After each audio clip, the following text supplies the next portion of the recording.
The following nights were a rampage. I began to drink up Paris as if the city were blood. In the early evening I raided the worst sections, tangling with thieves and killers, often giving them a playful chance to defend themselves, then snarling them in a fatal embrace and feasting to the point of gluttony.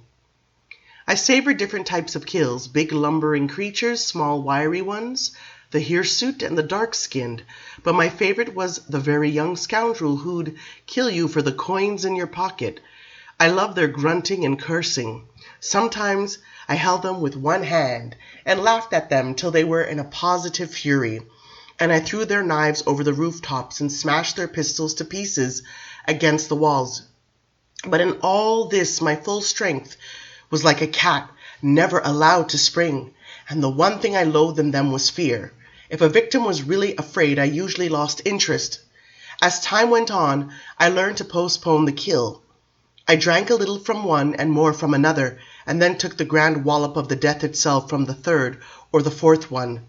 It was the chase and the struggle that I was multiplying for my own pleasure. And when I'd had enough of all this hunting and drinking, in an evening to contend some 6 healthy vampires, I turned my eyes to the rest of Paris. All the glorious pastimes I couldn't afford before, but not before going to Roger's house for news of Nicolas or my mother. Her letters were brimming with happiness at my good fortune, and she promised to go to Italy in the spring if only she could get the strength to do it. Right now, she wanted books from Paris, of course, and newspapers and keyboard music for the harpsichord I'd sent. And she had to know, was I truly happy? Had I fulfilled my dreams? She was leery of wealth. I had been so happy at Renaud's, I must confide in her. It was agony to hear these words read to me. Time to become a liar in earnest, which I had never been, but for her I would do it. As for Nicky, I should have known he wouldn't settle for gifts and vague tales. That he would demand to see me and keep on demanding it. He was frightening Roger a little bit, but it didn't do any good. There was nothing the attorney could tell him except what I'd explained, and I was so wary of seeing Nicky that I didn't even ask for the location of the house into which he'd moved. I told the lawyer to make certain he studied with his Italian maestro, and that he had everything he could possibly desire. But I did manage somehow to hear quite against my will that Nicolas hadn't quit the theatre. He was still playing at Renaud's house of Thesbians. Now this maddened me. Why the hell I thought should he do that? Because he loved it there, the same as I had, that was why. Did anybody really have to tell me this? We had all been kindred in that little rat-trap playhouse. Don't think about the moment when the curtain goes up, when the audience begins to clap and shout. No. Send cases of wine and champagne to the theatre. Send flowers for Jeanette and Lucina, the girls I had fought with the most and most loved, and more gifts of gold for Renaud. Pay off the debts he had, but as the nights passed and these gifts were dispatched, Renaud became embarrassed about all this. A fortnight later, Roger told me Renaud had made a proposal. He wanted me to buy the house of Thesbians and keep him on as manager, with enough capital to stage larger and more wondrous spectacles than he'd ever before attempted. With my money and his cleverness, we could make the house the talk of Paris. I didn't answer right away. It took me more than a moment to realize that I could own the theatre just like that. Own it like the gems in the chest, or the clothes I wore, or the dollhouse I'd sent to my nieces. I said no. I went out slamming the door, then I came right back. All right, buy the theatre, I said, and give him 10,000 crowns to do whatever he wants. This was a fortune, and I didn't even know why I had done this. This pain will pass, I thought. It has to, and I must gain some control over my thoughts, realize that these things cannot affect me. After all, where did I spend my time now? At the grandest theatres in Paris. I had the finest seats for the ballet and the opera, for the dramas of Molière and Racine. I was hanging about before the footlights gazing up at the great actors and actresses. I had suits made in every color of the rainbow, jewels on my fingers, wigs in the latest fashion, shoes with diamond buckles as well as gold heels, and I had eternity to be drunk on the poetry I was hearing, drunk on the singing and the sweep of the dancers' arms, drunk on the organ throbbing in the great cavern of Notre Dame, and drunk on the chimes that counted out the hours to me, drunk on the snow falling soundlessly on the empty gardens of the Tuileries. And each night I was becoming less wary among mortals, more at ease with them. Not even a month had passed before I got up the courage to plunge right into a crowded ball at the Palais Royal. I was warm and ruddy from the kill, and at once I joined the dance. I didn't arouse the slightest suspicion. Rather, the women seemed drawn to me, and I loved the touch of their hot fingers and the soft crush of their arms and their breasts. After that I bore right into the early evening crowds in the boulevard. Rushing past Renaud's, I squeezed into the other houses to see the puppet shows, the mimes, and the acrobats. I didn't flee from street lamps anymore. I went into cafes and bought coffee just to feel the warmth of it against my fingers. And I spoke to men when I chose. I even argued with them about the state of the monarchy. And I went madly into mastering billiards and card games. And it seemed to me I might go right into the house of Thesbians if I wanted to, buy a ticket, and slip up into the balcony and see what was going on. See Nicolas! Well, I didn't do that. What was I dreaming of to go near to Nicky? It was one thing to fool strangers, men and women who'd never known me, but what would Nicolas see if he looked into my eyes? What would he see when he looked at my skin?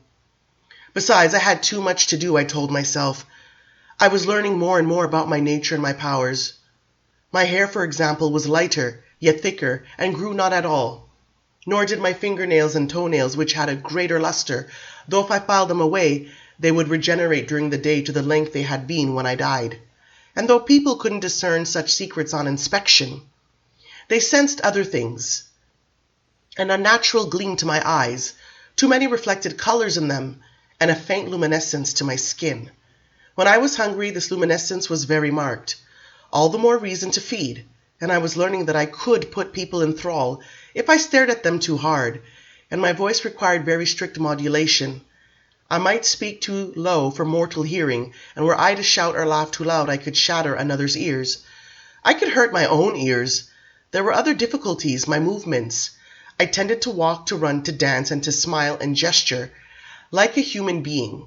But if surprised, horrified, grieved, my body could bend and contort like that of an acrobat. Even my facial expressions could be wildly exaggerated. Once forgetting myself, as I walked in the Boulevard du Temple, thinking of Nicolas naturally, I sat down beneath a tree, drew up my knees, and put my hands to the side of my head, like a stricken elf in a fairy tale. 18th century gentlemen in brocade frock coats and white silk stockings didn't do things like that, at least not on the street. And another time, while deep in contemplation of the changing of the light on surfaces, I hopped up and sat with my legs crossed on the top of a carriage, with my elbows on my knees. Well, this startled people. It frightened them, but more often than not, even when frightened by the whiteness of my skin, they merely looked away. They deceived themselves. I quickly realized that everything was explainable. It was the rational 18th century habit of mind. After all, there hadn't been a case of witchcraft in 100 years. The last that I knew of being the trial of Lavoisin, a fortune-teller burnt alive in the time of Louis the Sun King. And this was Paris. So if I accidentally crashed crystal glasses when I lifted them or slammed doors back into the walls, when opening them, people assumed I was drunk. But now and then I answered questions before mortals had asked them of me. I fell into stuporous states just looking at candles or tree branches, and didn't move for so long that people asked if I was ill. And my worst problem was laughter. I would go into fits of laughter and I couldn't stop. Anything could set me off. The sheer madness of my own position might set me off. This can still happen to me fairly easily. No loss, no pain, no deepening understanding of my predicament changes it. Something strikes me as funny. I begin to laugh and I can't stop. It makes other vampires furious, by the way. But I jump ahead of the tale.